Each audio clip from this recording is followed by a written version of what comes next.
And Canada does it again. Victory from the jaws of defeat.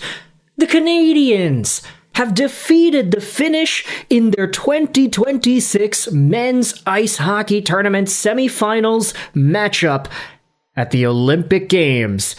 What a match that was, and I don't even want to tell you about the trials and tribulations that I had to go through, the hoops and the hurdles, to be able to watch this game.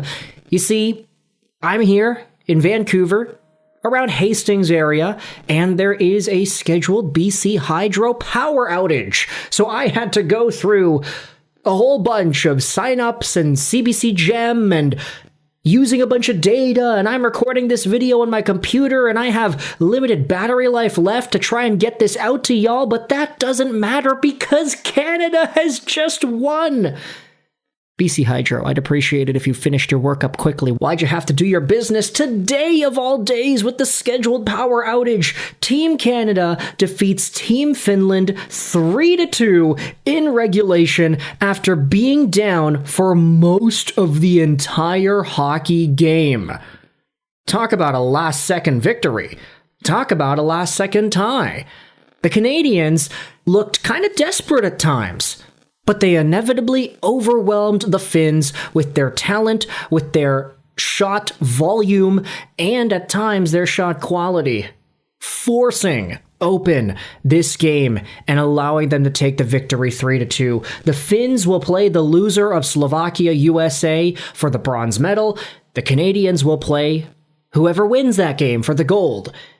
And this hockey contest was one of these games where I think Team Finland, they had a good chance to win. The majority of their play throughout the course of the second period and most of the third, you could definitely tell they had an agenda. They had a specific style that they wanted to stick to, and they didn't really want to pry the game open in the same way that Team Canada had been doing to some of these other teams in the past.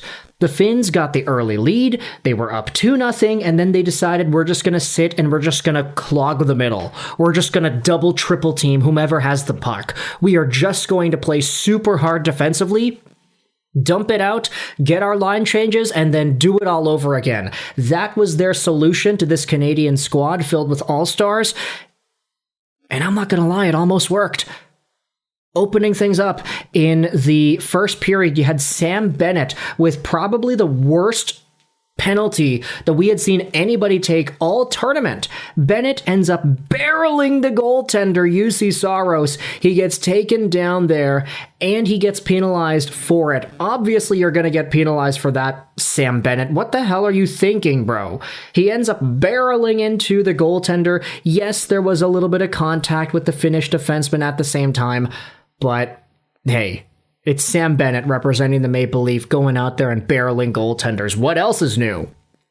Now, on the ensuing power play, this is what happened right off the draw. It's won by Finland onto the stick of Mikko Rantanen, who grips it, rips it, and fires it top corner. It is a beautiful goal. It is a quick goal. They said on the broadcast that nobody has scored more goals on Jordan Binnington than Mikko Rantanen. And it makes sense, right? He's been playing in Colorado. He played in Dallas, of course. St. Louis is always in that bubble. So Mikko Rantanen burying one by Binnington, not a surprise. Horvat loses the draw. Rance gets the goal. It's 1-0 Finland. Give it a few minutes into the second period, and you have Team Finland again, this time striking shorthanded. Canada gets a power play, and Connor McDavid plays the puck over to Sam Reinhart on the right side in the zone entry. He tries to drop it back.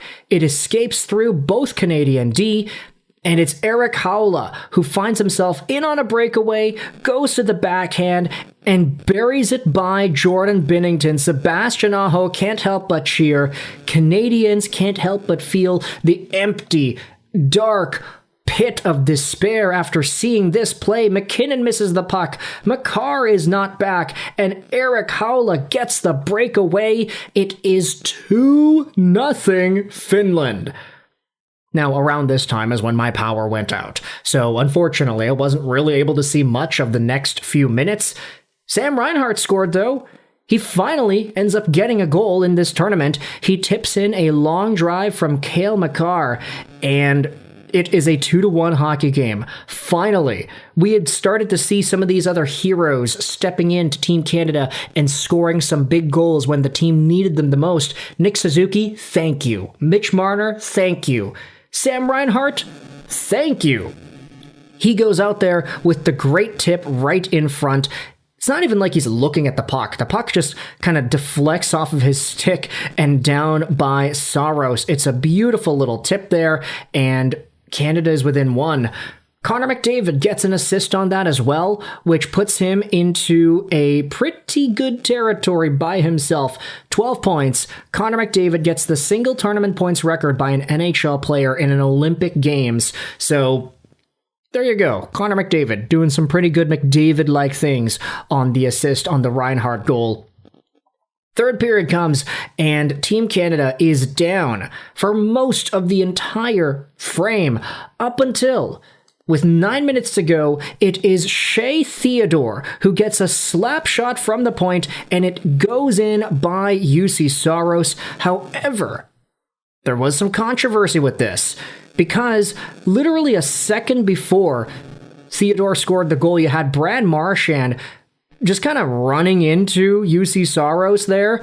There was a little bit of contact from Eric Howla. They were scuffing it up in the crease area. Marchand loses his balance, takes out the goalie. Saros quickly gets up. He overcorrects because, of course, he just got taken down. And then by the time Saros commits to his right, the shot comes over to his left, and it's in the back of the net. Saros was complaining, but Team Finland, they said, yeah, no, we're not going to challenge that. It's 9 minutes left. It's a tie game. It's too dangerous to do it. I will say this, in my heart of hearts, I actually do think that might have been a proper goaltender interference had it been challenged and had it been reevaluated, but I'm not going to complain. At this time in the game, Finland was already clogging up the middle like crazy, and Canada was just throwing everything they could. Poor shot selection from distance, from in tight, wherever. They were just unloading, and UC Saros was stopping everything. But none of these opportunities were super clean, nor were they very clear. Macklin Celebrini had 7 shots at this point in the game, and I don't think too many of them were super dangerous because he either missed the net or he had to take a second or two to handle the puck in his skates before getting the shot off. So this was another one of these goals where Canada just unleashes. They fire it towards the goaltender without any wherewithal, whatever. They just got no setup, nothing. They just shoot and it goes in. It's a tie game. And then in the last few minutes, you have Nico Mikkola, who takes a high sticking penalty on Nathan MacKinnon. MacKinnon draws, and Team Canada gets a power play with 2 minutes to go.